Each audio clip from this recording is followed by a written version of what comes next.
কাল একটি ভিডিওতে আমি আপনাদের বলেছিলাম মোহাম্মদ ইউনূস কিন্তু ভারতের বিপক্ষে বড় সড়ো কোনো পরিকল্পনা করবেন। আমি হোয়াটসঅ্যাপে একাধিক মেসেজ পেয়েছি, কিন্তু অফিসিয়াল কনফার্মেশন না আসা অবধি সে খবর আমি আপনাদের সামনে নিয়ে আসবো না। কিন্তু দেখুন, আজকে সর্বভারতীয় একটি সংবাদপত্র এ খবরকে আন্তর্জাতিক স্তরে ব্রেক করেছে এবং যে পরিকল্পনা মোহাম্মদ ইউনূসের পক্ষ থেকে এবার করা হয়েছে তা কিন্তু ভারতের জন্য অত্যন্ত উদ্বেগজনক। মোহাম্মদ ইউনূস বুঝে গেছেন বাংলাদেশে তার ফুটপ্রিন্টটা ভারত ফেলে দিয়েছে, মেডিকেল টিম পাঠিয়ে দিয়েছে। মোহাম্মদ ইউনূসের কাছে কিছু করার আর ছিল না, কারণ তার দেশকে বাঁচানোর জন্য ভারত ছাড়া এই মুহূর্তে তার পাশে আর কোনো আন্তর্জাতিক শক্তি নেই। এবং তিনি টেনশন করতে শুরু করেছিলেন ভারত এবার হয়তো বাংলাদেশের পলিটিক্সকে ম্যানুপুলেট করার চেষ্টা করবে। তিনি তড়িঘড়ি সমস্ত রাজনৈতিক দলের সঙ্গে মিটিং করলেন এবং একটি স্টেটমেন্ট দিলেন যে যারা 1 বছর আগে হেরে গেছে তারা আবার বাংলাদেশে ঢোকার চেষ্টা করছে। পুরোটাই যে মোহাম্মদ ইউনূস ইনসিকিউরিটি জন্য করেছেন তা আপনারা বুঝতেই পারছেন। কিন্তু শকিং খবর হলো, যেদিন এই বিমান দুর্ঘটনা বাংলাদেশে হয় সেদিনই বাংলাদেশের পক্ষ থেকে অত্যন্ত গোপনীয়তা রক্ষা করে একাধিক অফিসার উড়ে গেলেন তুরস্কতে। এই খবরে আর কি কি আছে আমি আপনাদের সামনে নিঃসন্দেহে তুলে ধরবো। আমাকে কমেন্টে অনেকেই জিজ্ঞাসা করেন ইনকাম কিভাবে বাড়ানো সম্ভব। এর এক কথায় উত্তর হলো স্টক মার্কেটে ইনভেস্ট শুরু করুন। কিন্তু সঠিক জায়গা থেকে এই ইনভেস্টমেন্ট শুরু করা অত্যন্ত গুরুত্বপূর্ণ। তাই আজকে আমি আপনাদের সঙ্গে এক নতুন অ্যাপের পরিচয় করিয়ে দিচ্ছি। মার্কেটউলফ হলো এরকমই একটি সেভি রেজিস্টার্ড অ্যাপ, যেখানে এককালীন মাত্র 99 টাকা দিয়ে আপনারা ট্রেডিং শুরু করতে পারেন। কোনো হিডেন চার্জ নেই। আপনারা এই অ্যাপ iOS এবং অ্যান্ড্রয়েড দুটো ভার্সানেই কিন্তু ডাউনলোড করতে পারেন।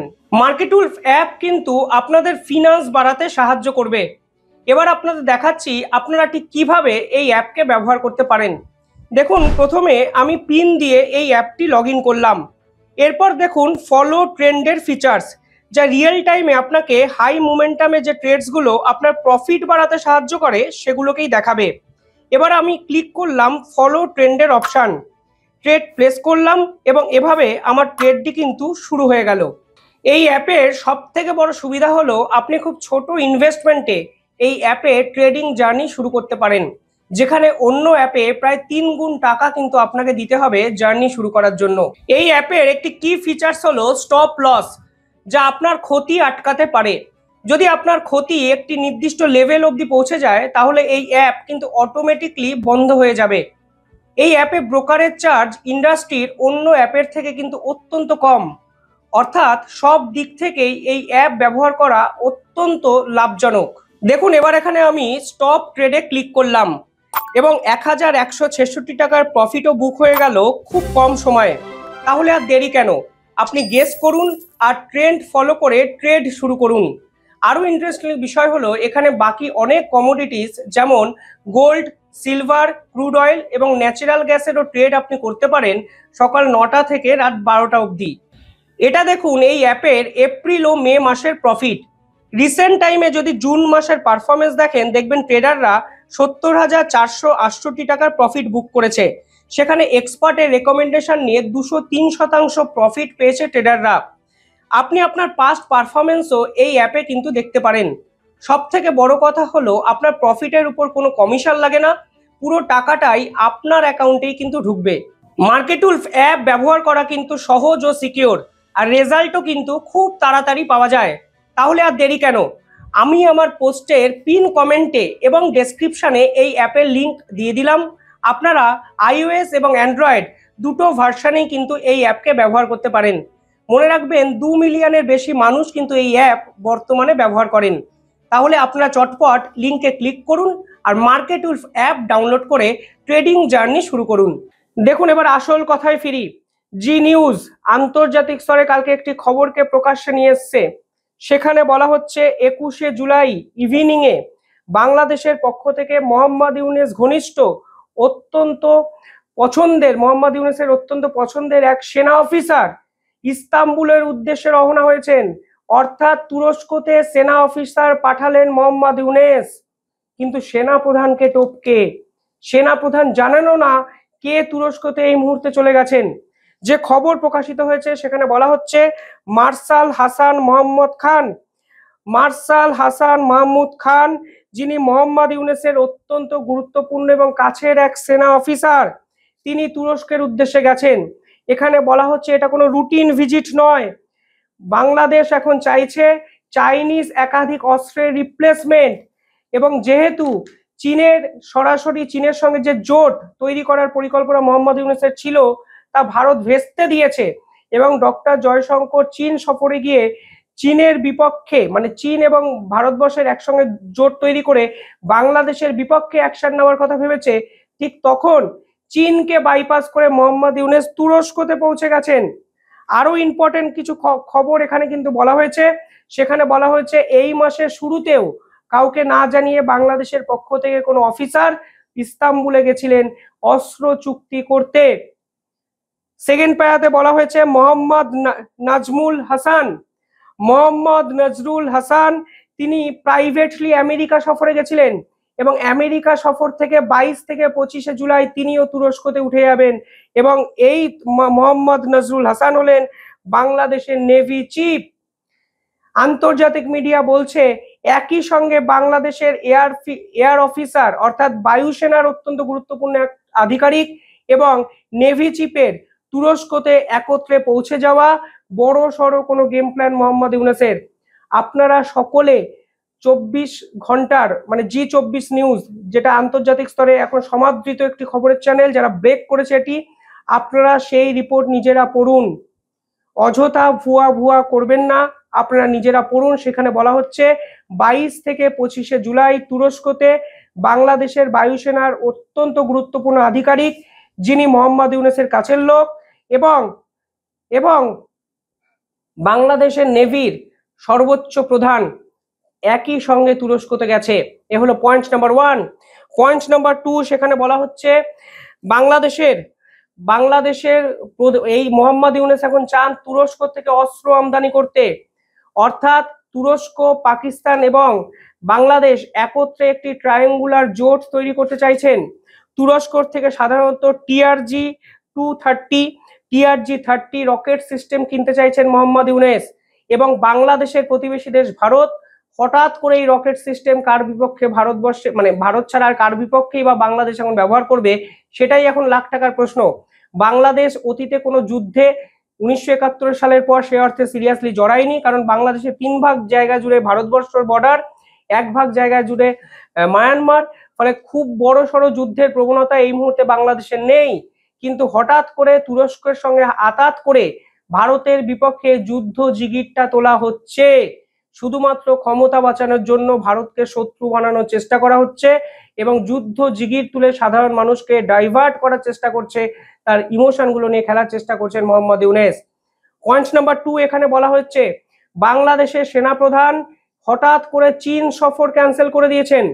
বাংলাদেশের army chief Wakeruzzaman cancelled China visit. এ মাসের শুরুতে চীনে যাওয়ার কথা ছিল বাংলাদেশের সেনাপ্রধানের, কিন্তু কাউকে না জানিয়ে অত্যন্ত গোপনীয়তার সঙ্গে সেই চীন সফর ক্যান্সেল করে দেন বাংলাদেশের সেনাপ্রধান। বাংলাদেশের মিডিয়ায় এই খবর কিন্তু প্রকাশিত হয়নি, প্রকাশিত হবেও না। কেন চীন সফর ক্যান্সেল করেছেন সেনাপ্রধান, সে বিষয়ে একাধিক বিশ্লেষণ সামনে আসছে। সেখানে বলা হচ্ছে চীনকে নিয়ে বাংলাদেশের সেনাপ্রধান এবং মোহাম্মদ ইউনূসের মধ্যে মতানৈক্য দেখা দিয়েছে। কোনোভাবেই ভারত বিরোধী কোনো স্ট্যান্ড এই মুহূর্তে সেনাপ্রধান নিতে চাইছেন না, কিন্তু মোহাম্মদ ইউনূস চাইছেন চীনা অস্ত্রকে বাইপাস করে তুর্কির সঙ্গে মিলিটারি ডিল করতে, যেন ভারতকে চাপে রাখা যায়। অর্থাৎ পরিষ্কার সংঘাত স্পষ্ট হয়ে যাচ্ছে, এবং এই খবরগুলো চেপে দেওয়া হয়েছে বাংলাদেশের মিডিয়া দ্বারা। মোহাম্মদ ইউনূস এবার সেনাপ্রধানকে টপকে বায়ুসেনার অত্যন্ত ঘনিষ্ঠ এক কর্তা এবং নেভি চিফকে ইস্তাম্বুলে পাঠিয়েছেন, এবং তুরস্কতে 22 থেকে 25 জুলাই একটি অত্যন্ত গুরুত্বপূর্ণ গোপন মিটিং করবে বাংলাদেশ এবং তুর্কি।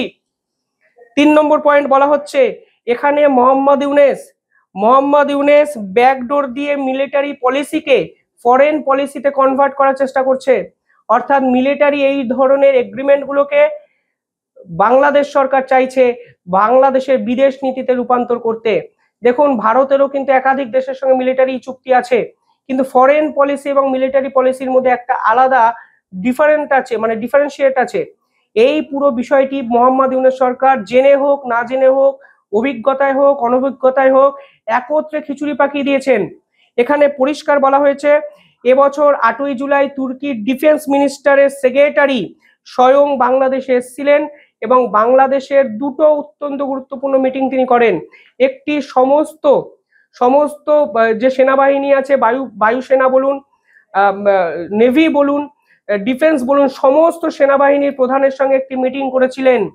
এই মিটিংটি অত্যন্ত গোপনীয়তার সঙ্গে করেন তুর্কির স্বরাষ্ট্র মন্ত্রক এবং তার সেক্রেটারি।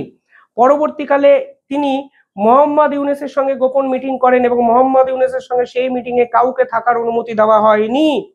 অর্থাৎ পরিষ্কারভাবে ভারত বিরোধী এক শক্তিশালী জোট তৈরি করছেন মোহাম্মদ ইউনূস, যেখানে ঢাকা, ইসলামাবাদ এবং ইস্তাম্বুল বা আনকারা একত্রে মিলে ভারতের বিপক্ষে চক্রান্ত করছেন।